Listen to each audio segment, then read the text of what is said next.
करें आप लोग। आओ मेरी सखियों मुझे मेहंदी लगा दो, मेहंदी लगा के मुझे सुंदर सजा दो, हमेशा में सुंदर की दुल्हन बना दो, हमेशा में सुंदर की दुल्हन बना दो।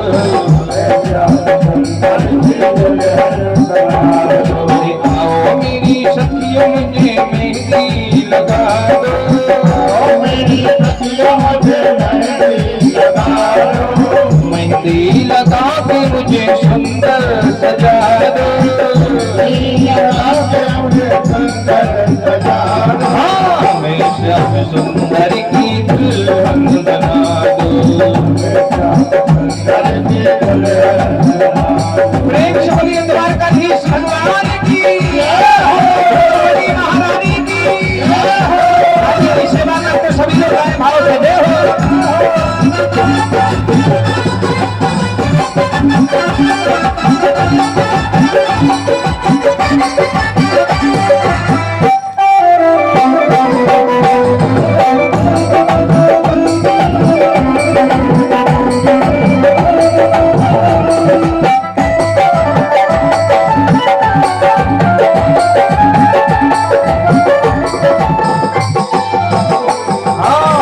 सत्संग ने मेरी बात चलाई, मेरी बात चलाई, सतगुरु ने मेरी पीनी रे सगाई, गुरु ने मेरी पीनी रे सगाई, उनको बुला के हथेली बातों करा दो, उनको बुला के हथेली बातों करा दो, उनको बुला के हथेली बातों करा दो, बुला के हथेली बातों करा दो, हमेशा में सुंदर की दुल्हन बना दो, सुंदर की दुल्हन बना दो।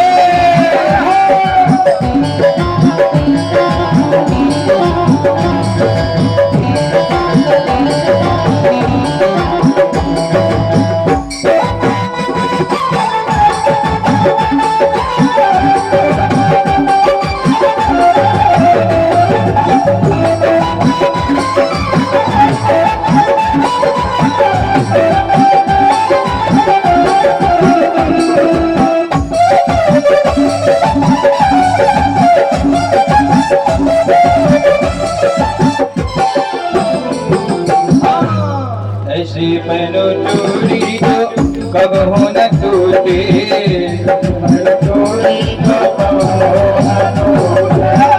ऐसी पहनो चूड़ी जो कब हो न टूटे, ऐसी पहनो चूड़ी जो कब हो न टूटे, ऐसा बनो दुल्हा जो कब हो न रूठे, ऐसा बनो दुल्हा जो कब हो न रूठे, डाले सुहागी की बिंदिया तो लगा दो, डाले सुहागी की बिंदिया तो लगा दो, हमेशा में सुंदर की दुल्हन बना दो, सुंदर की दुल्हन बना दो, ऐसी ओढ़ो चुनरी जो रंग नहीं छूटे, ओढ़ो चुनरी जो रंग नहीं छूटे।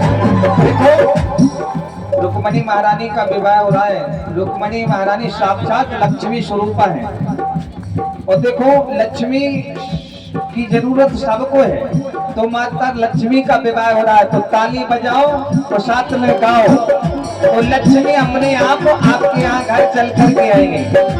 ऐसी ओढ़ो चुनरी जो रंग नहीं छूटे,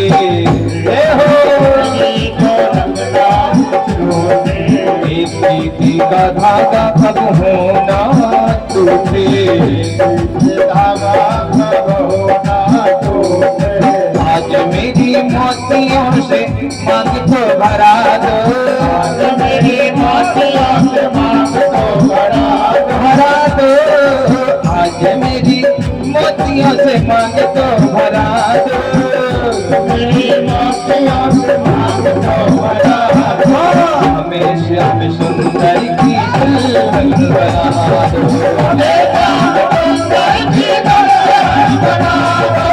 आओ मेरी सखियों मुझे मेहंदी लगा दो, आओ मेरी सखियों मुझे मेहंदी लगा दो। मेहंदी लगा के मुझे सुंदर सजा दो, मुझे सुंदर सजा दो। हमेशा में सुंदर की दुल्हन बना दो,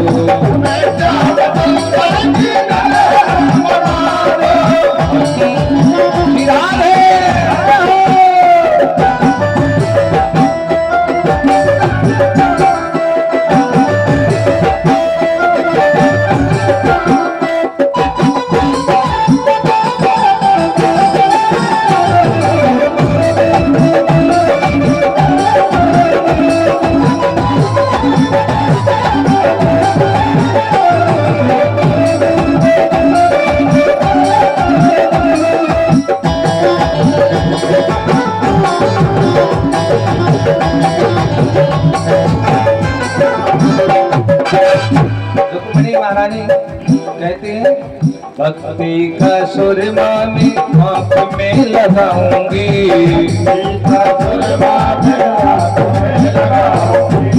दुनिया को छोड़ के मैं उनकी हो जाऊंगी,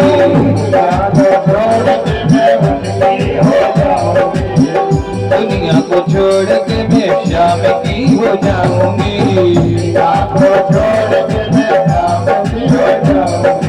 सतगुरु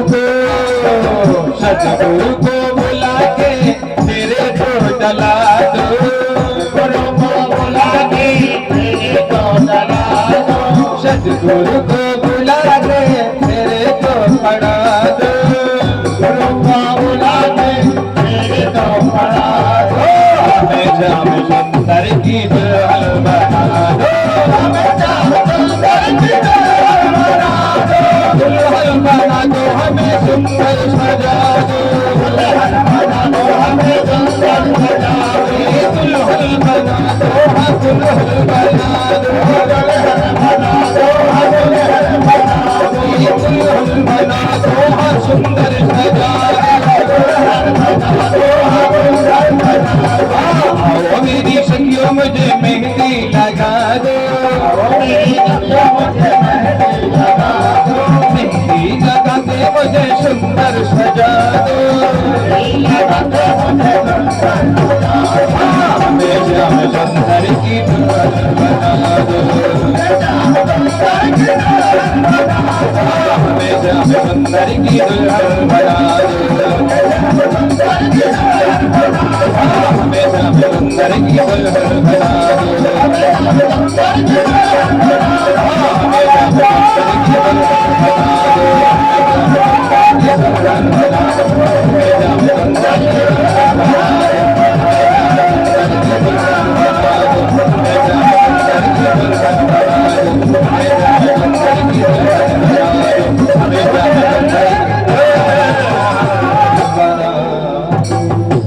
प्रेम शिवली द्वारकाधीश भगवान की जय हो, रुक्मणी महारानी की। इस प्रकार से भगवान का पहला विवाह संपन्न हुआ माता रुक्मणी के साथ में। एक सत्राजित नाम के राजा थे जिनकी बेटी थी सत्यभामा। तो एक बार भगवान अपने दरबार में बैठे थे, बड़ी सुंदर स्वरूप थी सत्यभामा जी, सबसे सुंदर थी लगती थी। महाराज भगवान अपने दरबार में बैठे थे तो सत्राजित को बुलाया। सत्राजित के पास में एक स्मंतिक मणि थी, स्मंतिक मणि, वो 8 लाख सोना नित्य प्रति देती थी, 2 क्विंटल सोना रोज देती थी। उसकी पूजा करने के बाद जब पूजा करो तो 2 क्विंटल सोना रोज देती थी। तो भगवान ने कहा सत्राजित से कि ये मणि, स्मंतिक मणि तुम खजाने में, राजघराने में यहाँ रख दो, क्योंकि तुम यहाँ रखोगे तो इससे प्रजा का खर्च चलेगा। और सत्राजित मना कर दिया, महाराज हम नहीं देंगे। सत्राजित का भाई था एक प्रसेन।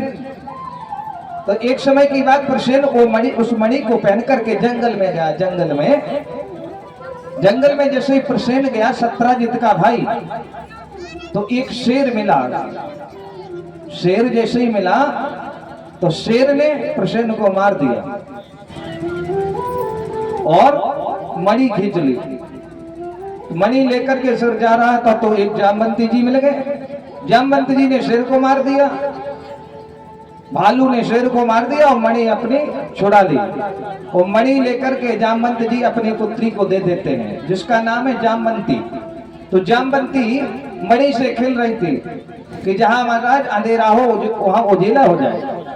तो भगवान को ये सत्राजित ने पूरे नगर में हल्ला करवा दिया कि मणि के चक्कर में हमारे भाई प्रसेन को द्वारकाधीश कृष्ण ने समाप्त कर दिया, समाप्त करवा दिया। भगवान को पता चला तो भगवान मणि की खोज में निकल पड़े। धीरे धीरे धीरे धीरे वहां पहुंचे तो प्रसेन मरा पड़ा था। प्रसेन के आगे देखा तो शेर मरा पड़ा था। शेर के आगे चले गए तो रीछ के पांव बने थे, तो देखा रीछ के पांव देखते देखते भगवान पहुंच गए। तो उसी गुफा में पहुंचे और जैसे ही गुफा में देखा तो जामवंती खेल रही थी उस मणि से। भगवान पहुंचे तो चिल्ला पड़ी जामवंती। वो जामवंती जैसी चिल्लाई तो जामवंती जी आ गए। पूछा क्या हुआ बेटी? भगवान को देखा तो भगवान से 17 दिन तक युद्ध चला जामवंती जी का, क्योंकि जामवंती जी ने मांगा था प्रभु राम अवतार में वरदान मांगा था, श्याम अवतार में भगवान ने पूर्ण किया। 17 दिन बाद पहचाने जामवंत जी के साक्षात प्रभु हैं, साष्टांग प्रणाम किया। भगवान ने पूरी बात बताई। बोले मणि हमें दे दो। बोले महाराज मणि भी ले लो, वो साथ में अपनी पुत्री का विवाह आपके साथ में करना चाहते हैं। तो जामवंती जी के साथ में भगवान का दूसरा विवाह हुआ। वो मणि लेकर के भगवान आए, सत्राजित को मणि वापिस की। भगवान को दिखवाया भगवान ने कि भाई ये हमें कलंक क्यों लगा? तो भादों के महीने में चौथ का चंद्रमा नहीं देखना चाहिए। भादों के महीने में चौथ का चंद्रमा जिसने देखा उसको कलंक लग जाता है। इसलिए कई लोग देखते नहीं है भैया कि चौथ का चंद्रमा है, आज नहीं देखना है हमें। 4 घड़ी जाने के बाद में चंद्रमा अपने पाई समाप्त हो जाता है। हाँ? तो इस प्रकार से प्रेम शोली वृंदावन बिहारी लाल की जय।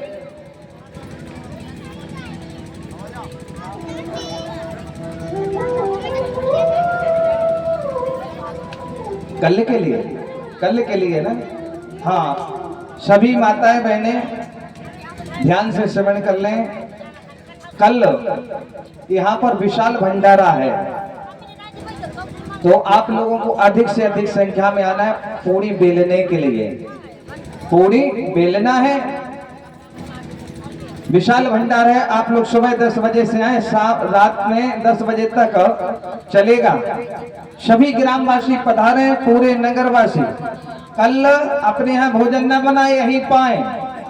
और आज से चूल को निमंत्रण सभी को है। हाँ, सभी लोग आओ।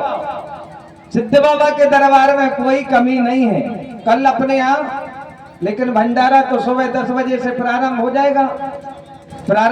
आप लोग पूड़ियां बेलने के लिए आओ और यही भंडारा पाओ और सबको ले आओ। प्रेम से बोली वृंदावन बिहारी लाल की जय। इस प्रकार से जामवंती जी के साथ भगवान का दूसरा विवाह। और सत्राजित को वो मणि दी। सत्राजित को अब जैसे मणि मिल गई, भगवान ने पूरी बात बता दी। तो सत्राजित को सब बुरा कहने लगे। देखो तो भगवान को झूठा दोष लगा दिया। तो सत्राजित ने कहा हमारी बेटी ये सत्यभामा, इनका भी हम मणि आपको दे रहे प्रभु, आप रख लो।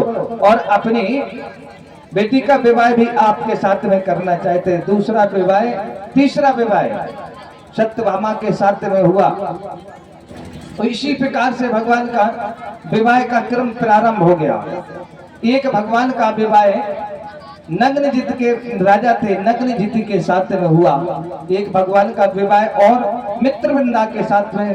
देखो कथा तो बहुत है। भद्रा के साथ में हुआ, मित्रवृंदा के साथ में हुआ, लक्ष्मणा के साथ में हुआ, कालिंदी सत्या के साथ में भगवान के 8 विवाह हुए। एक नरकासुर नाम का राजा था, इसने 16,000 कन्याओं को बंदी बना लिया था। इसका एक नाम भौमासुर भी है। जो हमारी बहनें खेलती हैं नारे सुगा का कुंवार में, उसी का नाम नरकासुर भौमासुर है। इसने 16,100 कन्याओं को बंदी बना लिया था। बड़े बड़े घराने की कन्याएं थी। इसने मन में संकल्प किया था पूरी 16,108 हो जाएंगी तो विवाह करेंगे। भगवान को पता चला, उन सब कन्याओं ने भगवान से प्रार्थना की, भगवान पहुंच गए। भगवान ने कहा इन कन्याओं को मुक्ति दान तो छोड़ो और ये तुम्हारी 9 दिन तक पूजा करेंगे। तो उनसे मुक्ति दिलाई और समस्त उन 16,100 कन्याओं ने भगवान को अपना पति मान लिया कि जब जिसने हमारी रक्षा की अब उन्हीं को हम पति मानते। इस प्रकार से भगवान के पूरे विवाह हुए 16,108 और एक रानी के यहाँ 10 पुत्र हुए। अब जोड़वा की लगाना है अपन को, आज आने यहाँ कथा सुनना है। आगे चल के पांडव ग्राम के राजा थे, वे स्वयं को भगवान मानने लगे अपने आप को। इस प्रकार की सुखदेव जी महाराज ने राजा परीक्षित को कथा श्रवण कराई। भगवान आगे राजसूय यज्ञ में गए, जरासंध का वध भीम के द्वारा करवाया। इस प्रकार से सुखदेव जी महाराज राजा परीक्षित को कथा सुना रहे। अब भाव से सुने अपन। बचपन के मित्र द्वारकाधीश कृष्ण के थे श्री सुदामा जी महाराज। सांदीपनी यहाँ उज्जैन में जाते थे विद्या अध्ययन करने के लिए। सुखदेव जी महाराज कहते हैं जो भी सुदामा चरित्र की कथा 7 दिन की सुन ले, 7 दिन ना सुन पाए, केवल 1 दिन की सुन ले तो पूरी कथा का फल प्राप्त हो जाता है। कृष्णास्य सीद सखा कश्चित ब्राह्मणो ब्रह्मवित्र विरक्त इंद्रियार्थेषु विशांतात्मा जितेंद्रिय। बचपन के मित्र थे महाराज। एक समय की बात, जब सांदीपनी के यहाँ कृष्ण बलराम महाराज विद्या अध्ययन करने के लिए जाते थे, विद्या अध्ययन करने के लिए जाते तो सुदामा जी महाराज अपना पाठ बोलते थे तो उसके बदले में सजा मिलती थी कि जाओ जंगल से लकड़ियां लेकर के आओ, भंडारा बनेगा। गुरु माता ने चना बांध दिए कि जाओ, जब भूख लगे तो खा लेना। भगवान ने कहा हमारा बचपन का मित्र कमजोर है, अकेला हम इसको जाने नहीं देंगे। तो भगवान ने कहा हम भी सुदामा के साथ में चलेंगे। दोनों गए। दोनों के लिए गुरु माता ने चने बांध दिए। किसी का भाव रहता है कि वो चने श्रापित थे, सुदामा को पता था, इसीलिए सुदामा ने चने भगवान के हिस्से के भी खा लिए, क्योंकि भगवान को कुछ ना हो जो कुछ हो तो हमें को। मित्र ऐसे होते हैं। तो महाराज लकड़ी काटने के लिए गए। सुदामा जी महाराज नीचे, भगवान ऊपर से लकड़ी काट रहे हैं। इतने में सुदामा जी को भूख लगी, अपने हिस्से के चने खा गए। और जब और ज्यादा भूख सताई तो भगवान के हिस्से के खा गए। भगवान ने कहा भैया सुदामा, जो माता जी ने चने दिए थे वो कहाँ है? गुरु माता ने बोले कन्हैया हमें तो महाराज भूख लगी थी, सोम वो भी खा गए। अच्छा, तो तुमने पूछा नहीं? पूछ तो लेते हैं। लकड़ी लेकर के दोनों आए, वहीं से अलग अलग हुए, मानो हुए श्राप मिल गया। हक परायो खाए के ले आगे सीख, दर दर ठोकर खाए के मांगो घर घर भी। अपने अपने भाव वक्ता देते हैं। तो महाराज कृष्ण सुदामा जो मित्र थे वहीं से अलग हो गए। सुदामा जी महाराज अपनी सुदामापुरी नगरी में रहने लगे और द्वारकाधीश कृष्ण अपनी द्वारकापुरी में रहने लगे। लेकिन समय बहुत बलवान होता है। समय बहुत बलवान होता है। घर परिवार विवाह हो गया, जिनकी पत्नी सुशीला है, बच्चे भी हैं।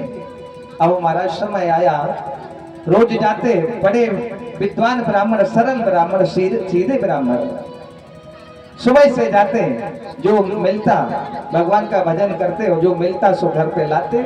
जब भोजन बनता तब बच्चे पाते।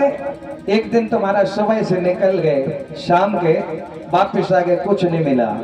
सुशीला ने पूछा महाराज क्या लाए हो, जल्दी से बताओ, क्योंकि बनाना है, बच्चे भूखे हैं। सुदामा जी महाराज ने कह दिया कुछ नहीं है, आज कुछ नहीं मिला, केवल तुलसी दल खाकर के आज दिन निकालो। ये समझ लो एकादशी है, एकादशी है। बोले हम तो समझने महाराज एकादशी है, लेकिन बालक ये समझने वाले नहीं है। बालक कहां से समझ पाएंगे? प्रेम शूल वृंदावन बिहारी लाल की। जीवन में जिसके घर में गरीबी आती है वही जानता है। बच्चे तो छोटे होते हैं, वो तो उन्हें नहीं पता रहता है। अपने घर में अगर किसी प्रकार की परेशानी, पैसे तक की परेशानी हो तो अपन तो समझ सकते हैं, लेकिन बच्चों को तो जो चीज चाहिए वो तो माता पिता से मांगेंगे, चाहे कहीं से भी दो, हमें तो चाहिए। बच्चों को नहीं पता होता है। हा? कुछ नहीं मिला, दिन भर भूखे बच्चे रहे। कल दोपहर में जैसे ही गए सुबह से कुछ मिला तो बनाया। घर में देखा सुशीला ने, घर में कुछ नहीं है। एक साड़ी सुशीला पहने हैं, एक साड़ी, एक पर्दनी केवल महाराज पहने हैं, सुदामा जी महाराज पहने हैं। और मिट्टी के बर्तन है, घर में परोसने के लिए कुछ भी नहीं है। तो चावल जब बनते हैं मिट्टी के बर्तन में पकते हैं और केला के पत्थर पर परोसे जाते हैं बच्चों को, तो सब बच्चे पाते हैं प्रेम से। उनसे पूछो। एक दिन तो सुशीला रोने लगी, महाराज हमें तो पता है कि आपके बचपन के मित्र द्वारकाधीश कृष्ण हैं, तो आप उनके पास में क्यों नहीं चले जाते? कुछ ना कुछ हो, शायद मदद मिल जाए। सुदामा जी महाराज ने मना कर दिया। तो कैसे चले जाएं? वो द्वारकापुरी का राजा, बचपन के मित्र थे, आज के नहीं, बचपन के। अब वो राजा बने बैठे, हमारी ऐसी दशा में क्या वो हमें पहचान पाएंगे? इसलिए अगर हम जाएं भी तो कैसे जाएं? अगर किसी के यहाँ जाओ तो कुछ भेंट ले जाना चाहिए। हमारे पास में तो 2 रोटी के लाले पड़े हैं, 2 वक्त की रोटी के लाले पड़े हैं, ना तो खुद के लिए खाने के लिए, ना बालकों के लिए खाने के लिए। क्या